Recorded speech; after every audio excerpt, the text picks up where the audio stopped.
Hi, I'm Ashley Lovell, Hoover City Council Place 3. And I'm Robin Schultz, Hoover City Council Place 1. Don't forget to subscribe so that you never miss another episode of After the Gavel.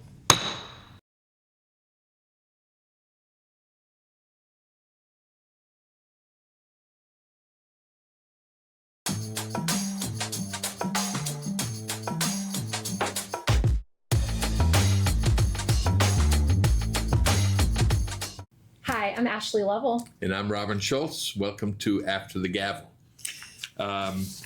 Before we start, we want to encourage you to make sure that you not only like After the Gavel, but also hit the subscribe button so that you never miss one of the upcoming episodes. And there's going to be some really good stuff coming up. Tonight we're going to talk about the Monday, June 8th, 2026 council meeting. Council President Middlebrooks gavelled the meeting to order at 6 p.m. We had roll call. We had everyone here except for Councilor Driver, who was unable to be here. The clerk gave the invocation. I led the Pledge of Allegiance. We adopted the agenda. We had Representative Mike Shaw from the state legislature present the city a check for $25,000 to go towards the Lock Haven Park, which is always nice for the state to contribute to the city. The mayor accepted the check, and that was a really positive thing. We got to see some drone footage of the park, which was really good. It's a nice park. If you haven't been there, check it out. Yep. We then had a Fire Station 1 update. Chief Bentley told us that, guess what? We're getting close to moving in 2 days. On June 10th is the move-in date for Fire Station 1. At that point, everything should start to shift over. There will be a grand opening of the fire station, which will be sometime in July. Chief Bentley will give us an exact date. And he also gave a report on fire accreditation. A couple really cool things if you're a Hoover resident. Number one, if you're a Hoover resident, your fire department is an ISO 1 rated fire department. What does that mean? That means that your insurance rates are the lowest they can possibly be when it comes to fire. So Hoover Fire Department is a Class 1 ISO department, but now we are also a accredited department. There are 450 Class 1 fire departments in the country, but there's only 117 that are both accredited and Class 1. So Hoover is one of 117 Amazing. In the United States to be both, which is a really, really really important thing, especially for when it comes to insurance thing, and as well as for public safety. And the mayor gave a report. He said on the 22nd of June, which will be the next council meeting, at 5:30 p.m., there will be a flag raising ceremony in the parking lot to start off the America 250 celebration, and I'm not going to say the sesquipedal word. We'll leave that one alone. But make sure you join us in the parking lot on the 22nd at 5:30. That'll be a really special event. And from there, we went to the consent agenda. What do we have, Ashley? Yes. Well, actually, really quickly, we've got the first or the fourth on the first. We have the fourth on it. Yeah. Okay. Yes. That also we have fireworks inside the Met. Finally, something that we've had in the past outside. We'll have inside. And did I hear correctly? $1 hot dogs and $2 beer? Yes. $1 hot dogs and $2 beer. Lots of things for the kids to do too. Yeah. And there's a Guinness Book of World Records record that we are going for. More information to come. Yeah, we don't know all the details yet, but City of Hoover is going to try to break a record in the Guinness Book of World Records. That's really cool. Yep. So stay tuned for that. Once we know more, we'll pass it along on After the Gavel. Yep. So from there, we went to the consent agenda. Yep, and we're not going to cover everything that's on the consent agenda. Obviously, we vote for these. We talk about these things at the work session and then vote them in blocks. But we are going to post a link to the meeting. So if you want to see exactly everything that we've gone over, then feel free to link up there. But two of the standouts from the consent agenda, we've got our River Chase Village drainage project, which is a really big deal. There was lots of flooding on Highway 31 anytime there would be big rain events, and you'd see it all over. Like Sunday? Yes, like Sunday. Yeah. You'd see it all over Facebook. You'd see the geyser by Panda Express. I mean, all of that stuff. And we're working on it. We're wrapping up the project, and we're actually coming in $2 million under budget. So big shout out to the city for getting all of that organized and making it happen, and really seeing some positive results from that. Yeah, I mean, that footage, those pictures of cars underwater at that intersection were very dramatic. So hopefully we'll never see that again. Yes, and as you guys can all probably tell, stormwater is an important topic to our administration, and so that's things that we're slowly chipping away at the issues and working through them. So the next item that I wanted to mention as well is an Apple grant that we got for the River Chase Business Park Greenway feasibility study. So we're going to do a study to take a look at what that walking trail will look like. But it's really nice. I'm always for any type of greenways, walking trails, paths, anything like that being built in our city. We have such a beautiful city.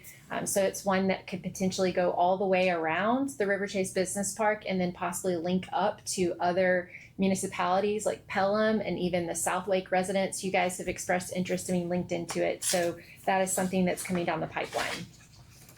And then that leads us to our next item, which is, are we moving into the regular agenda at this point now? Yes. Yep. Mm-hmm. So moving into the regular agenda, we've got something really important coming down the pipeline that you all need to make sure that you're tuning into. We have an economic development proposal coming down the pipeline for Stadium Trace Villages phases 2 and phases 3. So why is this important? Because you get the opportunity as a resident to learn about this project, and you're going to have the chance to do that on June 22nd, 2026. That's when the first presentation will be given regarding the project. We've never had a podcast, something along this lines to help raise awareness, but that's one of the most important things about attending the city council meetings is to understand what's happening, what the impacts are, and learn more information. So from that point, we then, obviously we have 7 days notice, which is for these, allows us to move forward. And then on July 13th, that's potentially when we would have a vote for Stadium Trace Villages 2 and 3. So to keep it simple, come to the June 22nd meeting. If you can't be there, we'll obviously have it on After the Gavel as well as online. And so as Ashley said, this is important because this gives you the information as to what is going to happen, how this project is going to be done. And what I have to say is it's been very refreshing how open and transparent this whole process has been. Yeah. And this is the next phase. This is the phase where you get to see what is going to happen. You get to comment on what is going to happen. You get to voice your opinion. On the 13th the 22nd is the presentation. The 13th is when there will be public comment, and we encourage public comment. Yep. We encourage it in person, and also we encourage you to email us. Our email address is in the description of this particular video, so you can email us. We're also going to add the all council video address, which you send it to that address, and every council member and the mayor and the city administrator also get a copy of it, so that you can voice your opinions that way. So that's something to really look forward to, and hope to see a pretty packed house on the 22nd for that presentation. Yep, we'll keep talking about it here on After the Gavel and as well as on our social media. But then that brings us to our next item, which was a resolution that was granting conditional use approval for an operation of a dog daycare. A dog daycare. Yes. Tell us about a dog daycare. Yes, so this is technically it's going to be Dogtopia. I do know that, and this will be their third location. So they have one in downtown Birmingham, one in Homewood, and then one in Hoover. I can personally attest to Dogtopia. My sister takes her two dogs to the Dogtopia Homewood, and they do a fabulous job. So I think this would be a nice amenity for the community especially for those dog lovers out there. We really don't have a lot of opportunities to My dog places can't to go take. to a dog daycare. Uh-oh. She comes in at 9.01 pounds. Yeah, oh, so she doesn't qualify. You have to be 10 pounds Yes. in order to attend a daycare. And so Oh, well, I had two Weimaraners, 13 years old, 12 and 13, and they were over 10 pounds? oh yes, 78, 80 pounds, but obviously they passed away a couple years ago, and we're going to get another dog. We're just waiting for the right time. So this is a positive thing for the east side of town, obviously, for that. And that passed unanimously. There were some conditions attached to it, which the dog daycare has to meet all those conditions, and they were fair conditions. These were conditions to not only mainly to protect the residents, protect the dogs, minimize odors, all of those things that you might be concerned about. Those have all been included into the agreement. And so from there, we went to item for immediate consideration. As you know from watching previous podcasts, if there is an item that normally would have a public hearing and then get voted on the next one, some items are more urgent, and this one in particular was more urgent. This is a sales tax holiday for school items. And so on this particular item, 2 votes take place. The first vote is to make it for immediate consideration. It has to be unanimous, which means that everybody on the every council member has to vote in the affirmative in order for it to go to the next stage of voting on that night. If anybody votes no, then it does not get voted on that night. So the immediate consideration vote was approved. We then voted on it. And basically what this is items that you can purchase in a certain window that will be tax exempt. I brought up a particular item as I went through all the items. Computers were listed as the value was 1.173, which indicated $1.17, something like that. And obviously, if you can buy a computer for that, tell me where it's at. So there was a typo on the state's part. Should have been a comma instead of a period. That was corrected. And I got to add something to that. Yes. So that I want to speak to that for a moment. That was in the information packet. So we are obviously given our agenda and then additional supporting information. So I just want to give a shout out to Councilor Schultz. 400 pages. He reads through. We all read through it. We read through it so because if there's it's something wrong in there, the wording or something like that, if we don't bring it up, then it could be contested down the road. Yep. And so you got to read it. When I saw that, I knew it was a typo, but I wanted to bring it up anyway. It was something that's important. And sometimes we get these 400 pages, that's a lot. And there's a link in the description where you can look through the entire information packet. There's nothing that we see that you can't see in the information packet. So I encourage you to read that. I also encourage you to take advantage of the sales tax holiday. Keep in mind, on a computer, that's over $100 that you're going to save in sales tax. So make sure you take advantage of that. And then from there, we had some public hearings on food trucks. Tell us about those. So we are going through as a city and basically just updating operational standards, location requirements, waste disposal procedures, utility usage, maintenance and requirements, just in order to make sure that we have the food trucks that are operating, that they have standards that they're operating by to protect both you as well as the city, as well as existing businesses within the city. So there's, several things that we discussed, but that's just the gist of it. Of course, you can take a look at the info packets if you'd like to see what exactly that entails. But it's going to ensure clean, safe, and orderly operations throughout the city, which has been something that has needed to be addressed. And I asked that during the work session. I asked basically, because I have seen food trucks pop up, but they're not really food trucks. They're more like trailers that are being parked in vacant lots. And so this addresses that to make sure that the operation that they are running is legitimate, and it's also falls under all the health codes to make sure that it is safe that it's, we all like food trucks. I think that it's something that was started several years ago, and we enjoy having them. But at the same time, we want to make sure that they are meeting up to sanitary standards. So this addresses that. This also addresses a couple of where you can put one and where you can't put one. So an important thing. And from there, it's that time of year. Okay, and what that's as our city planner Mac Martin would say, it's that time of year. It's weed time, and so if you don't take care of your yard, what can happen is a neighbor can call and report you, and then the city will come by and they will say you need to cut your grass, or we'll cut it for you.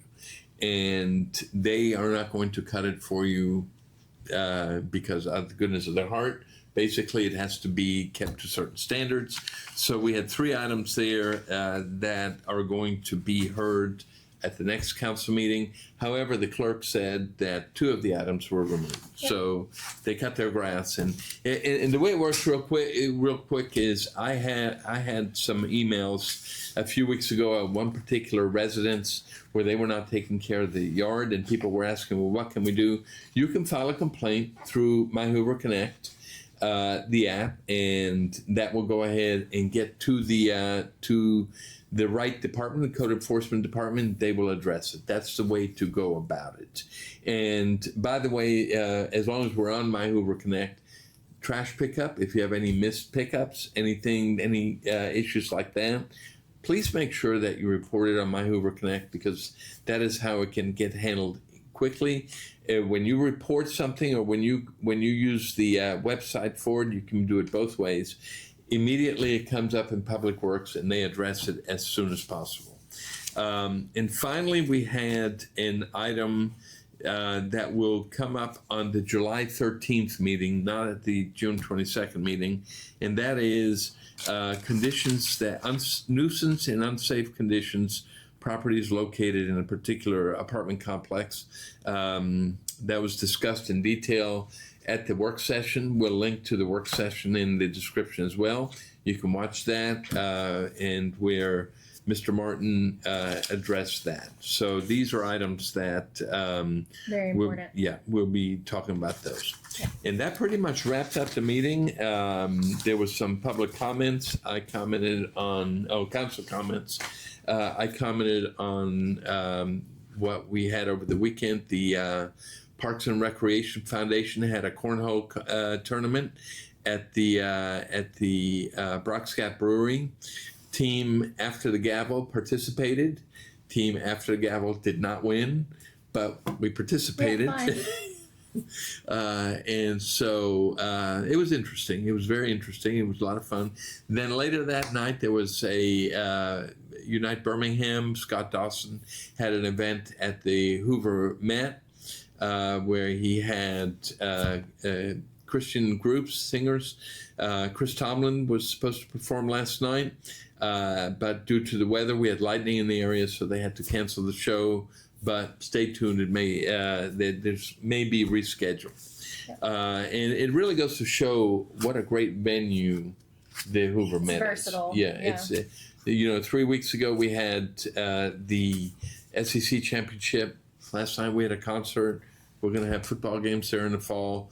We're going to have fireworks there on the 4th on the 1st. Yeah. So really exciting things coming down the pike.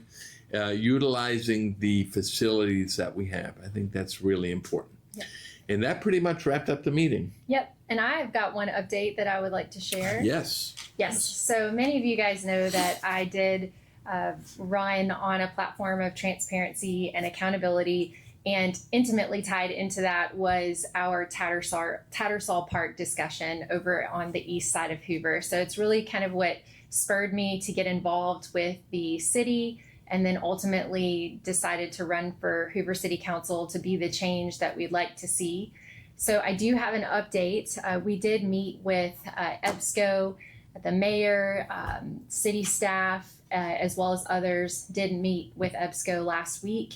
And in those discussions, we invited them to come to City Hall to talk about potentially creating an opportunity to work together for that property. To my knowledge, this was the only time that we have actually invited EBSCO into the city, or to City Hall to talk. It's usually been the other way around. But unfortunately, those conversations were not as fruitful as I had hoped that they would have been. They really weren't fruitful at all. I brought information into the meeting in regards to the survey results that you guys had provided for me, as well as just constant feedback that you guys have given me, as well as just a vision of what those could possibly look like for that area, because there's still a little over 30 acres of undeveloped land that could be used to benefit the surrounding community. So unfortunately, I would say the main wrap up of the meeting was that although that the property it's zoned for planned commercial, there would need to be a conditional use to add residential multifamily onto that. EBSCO does not have any interest in changing their plan. Of course, they would have to come back to the Planning and Zoning Committee as well as the City Council if they wanted to implement the multifamily component.